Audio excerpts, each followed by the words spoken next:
दिलेला आहे हुएव्हर जो कोणी कायद्याने बांधील आहे, शपथेवर एखादी साक्ष देण्यासाठी बांधील आहे किंवा एखाद्या कायद्यामध्ये एखाद्या विशिष्ट प्रकारच्या स्पेशल ॲक्टमध्ये एखादी प्रोव्हिजन सांगितलेली आहे की तुम्ही त्याप्रमाणे कायद्यानुसार सत्य सांगण्यास बांधील आहात. तर सत्य सांगण्यास बांधील असताना म्हणजेच की खरं सांगण्यास बांधील असताना देखील एखादा व्यक्ती एखादं स्टेटमेंट करतोय, एखादा जबाब देतोय, एखादी साक्ष देतोय, एखादा पुरावा देतोय, जो की त्याला माहिती आहे की तो सदरचा पुरावा हा खोटा आहे, त्याला विश्वास आहे की सदरचा पुरावा हा बनावट आहे,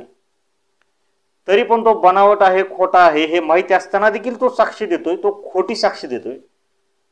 सदरची साक्षी न्यायालयासमोर देतोय, अर्धन्यायिक न्यायालयासमोर देतोय, लोकसेवकासमोर देतोय, एखाद्या लवादासमोर देतोय, तर यालाच फॉल्स एव्हिडन्सच्या व्याख्येमध्ये सांगितलेले आहे की म्हणजे की खोटा पुरावा देणे, खोटी साक्ष देणे.